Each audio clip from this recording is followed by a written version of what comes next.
शरीर को संवारने में ही जीवन बिता देते हैं, जबकि यह शरीर की मौत हो जाएगी, शरीर की मृत्यु होगी, आत्मा की मृत्यु नहीं होती है। ध्यान से समझना।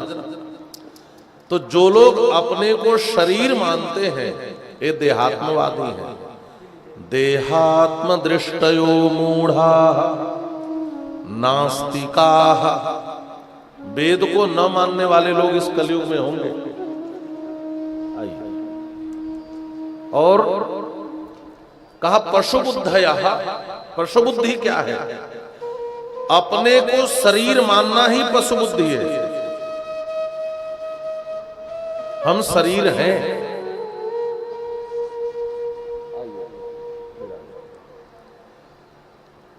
यह त्वाम तो राजन मरिष्येति पशु बुद्धिम इमाम जहि।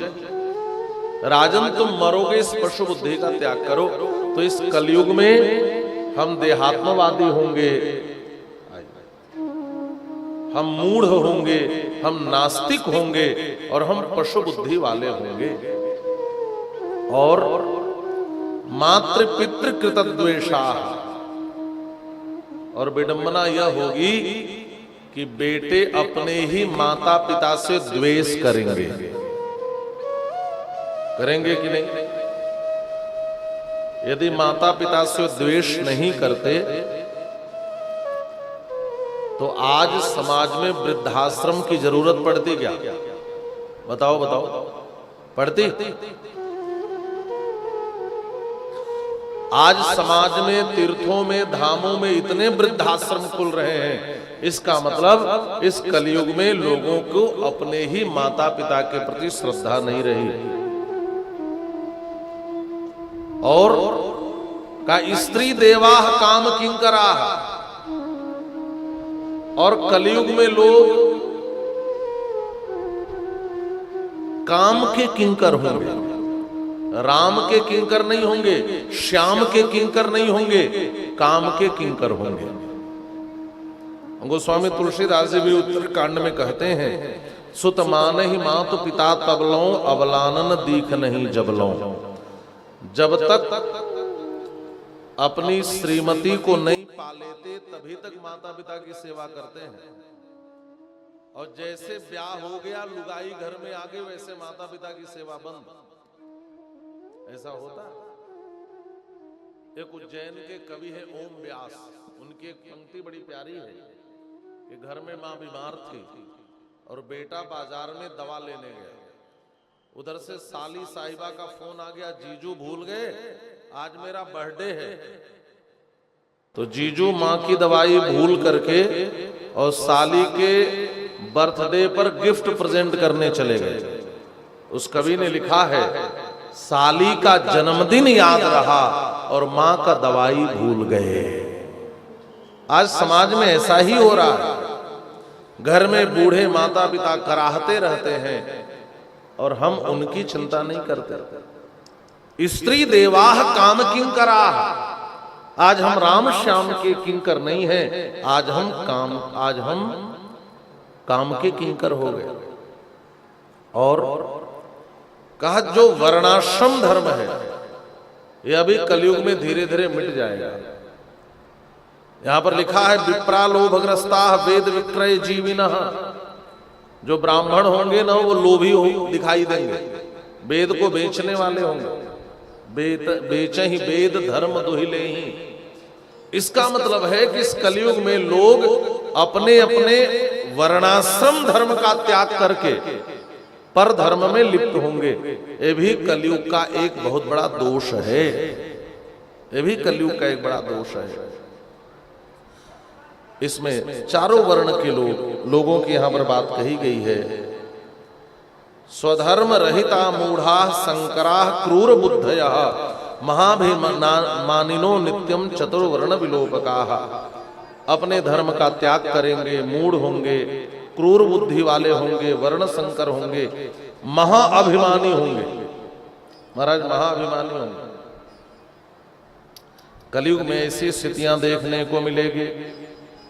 स्त्रियश्च प्रायसो भ्रष्टा भर्तृवज्ञानकारिकाः स्वशिरद्रोहकारिण्यो निर्भरा मलिनाशनाः।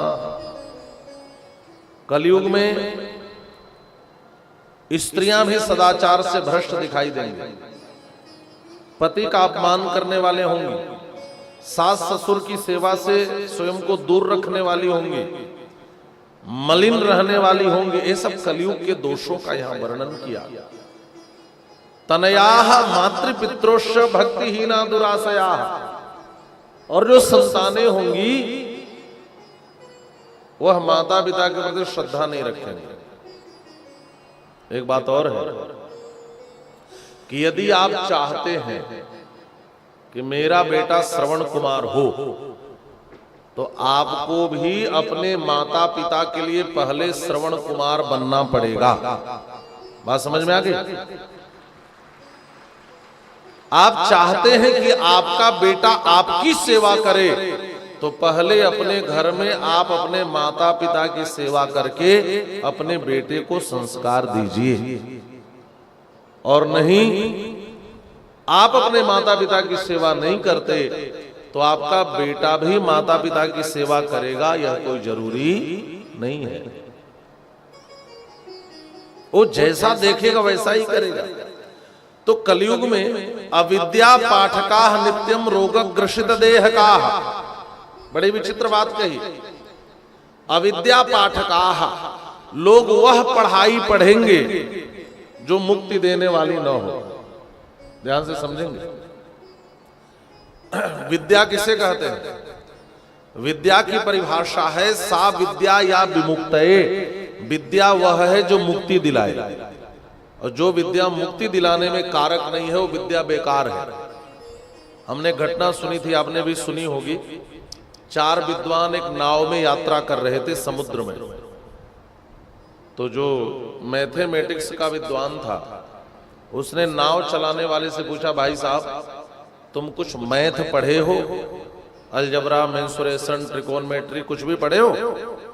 बताओ a+b का होल स्क्वायर इक्वल टू क्या होता है? उसने कहा, बाबूजी मैं तो जीवन भर नाव चलाने वाला, मैं कहां से मैथ पढ़ूंगा? तो जो बायो के विद्वान थे उन्होंने कहा कि बताओ तुम कुछ बायोलॉजी पढ़े हो? कुछ भी हीमोग्लोबिन का सूत्र बता सकते हो? उसने कहा, बाबूजी मैं तो नाव चलाने वाला, मैं कहां से जीव विज्ञान पढ़ा होऊंगा? तो जो मैथमेटिक्स के विद्वान थे उन्होंने कहा कि जो मैथ नहीं पढ़ा उसका 25% जिंदगी बेकार है। तो बायोलॉजी के विद्वान ने कहा कि जो बायोलॉजी नहीं पढ़ा उसका 50% जीवन बेकार है। जो फिजिक्स का विद्वान था उसने कहा कि कुछ फिजिक्स पढ़े हो? v-u/t किसका सूत्र है बताओ जरा? उसने कहा, बाबूजी मैं नाव चलाने वाला, मैं कहां से फिजिक्स पढ़ूंगा? तो फिजिक्स के विद्वान ने कहा, सुनो, जिसने फिजिक्स नहीं पढ़ी उसका 75% जीवन बेकार है। और उसी समय समुद्र में एक भयंकर तूफान उठा। नाव चलाने वाले ने घबरा करके पूछा हड़बड़ाहट में, अच्छा आप विद्वानों में से एक बात बताओ, तैरना किसी को आता है? सबने कहा हमें तैरना नहीं आता। तो उसने कहा आप लोगों का तो 100% जीवन बेकार है। और तेज तूफान आया, नौका पलट गई, वो तो तैर कर बाहर निकल गया, लेकिन सारे लोग डूब गए। मतलब यह है इस संसार में चाहे मैथ पढ़ो, चाहे बायोलॉजी पढ़ो, चाहे फिजिक्स पढ़ो, ऐसा नहीं कि विद्याएं बेकार हैं, लेकिन असली विद्या वह है जो आपको संसार के समुद्र से उस पार उतार दे। हमारे यहाँ शास्त्रों में विद्या की परिभाषा है सा विद्या या विमुक्तये। विद्या उसे कहते हैं जो मुक्ति दिलाए। और इस संसार की जितनी विद्याएं हैं सब अर्थ के लिए आप पढ़ाई करते हो। पैसा कहां से आए? हाय पैसा, हाय पैसा, हाय पैसा। अविद्या पाठकाः, यहाँ शिव पुराण में शौनक जी कहते हैं इस कलयुग में लोग अविद्या पाठक हो गए। और नित्यम रोगग्रसित देहकाः, एक व्यक्ति के शरीर में जाने कितने कितने रोग लिपट जाते हैं। आज तो समझ में ही ना आता रोग क्या है। फिजिशियन के पास जाएं कि न्यूरोलॉजिस्ट के पास जाएं कि आर्थोपेडिक के पास जाएं, हड्डी में भी दर्द है, नसों में भी समस्या है, पेट में भी दर्द है, बुखार भी आ रहा है। आप बताओ, आज लोग अस्वस्थ हो गए क्योंकि वह स्वस्थ नहीं है। ध्यान से समझना, आज लोग अस्वस्थ हो गए क्योंकि वह स्वस्थ नहीं है, और स्वस्थ इसलिए नहीं है क्योंकि वह स्वस्थ नहीं है। स्वस्थ माने जो स्व में स्थित होता है उसको स्वस्थ कहते हैं। हम स्व में स्थित नहीं रहे, इसीलिए हम अस्वस्थ हो गए। कलयुग की भयावहता का वर्णन किया। देखने को तो कलयुग में खूब धर्म कर्म दिखाई दे रहा है, लेकिन विडंबना यह है कि धर्म कर्म सिर्फ दिखावे के लिए है, सच्चे अर्थों में हमारे जीवन में धर्म कर्म नहीं है। एक बहुत प्रसिद्ध गीत आपने सुना होगा, उसकी 2 पंक्तियां गुनगुनाते हैं। धर्म भी होगा कर्म भी होगा, धर्म भी होगा कर्म भी होगा, लेकिन शर्म नहीं होगी बात बात में मात पिता, बात बात में मात पिता को बेटा दिखाएगा, बात बात में मात पिता को बेटा दिखाएगा। रामचंद्र कह गए सिया से, रामचंद्र कह गए सिया से, ऐसा कलयुग आएगा, हंस सुनेगा गाना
गुनगा, मधुशाला, हाँ मधुशाला।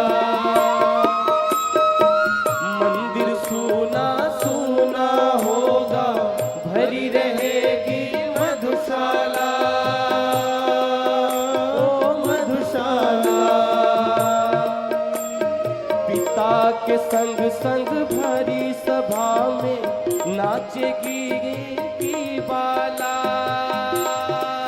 घर की बाला। पिता के संग संग भरी सभा में नाचेगी घर की बाला, घर की बाला।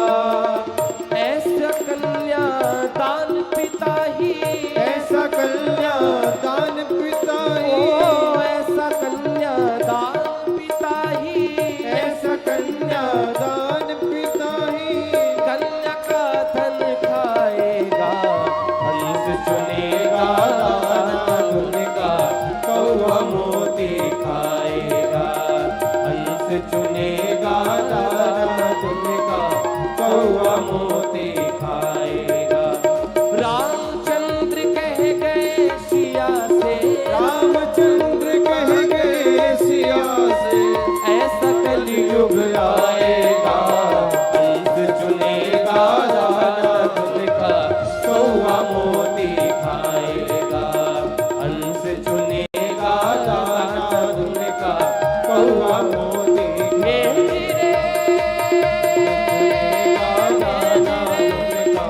कौवा मोती,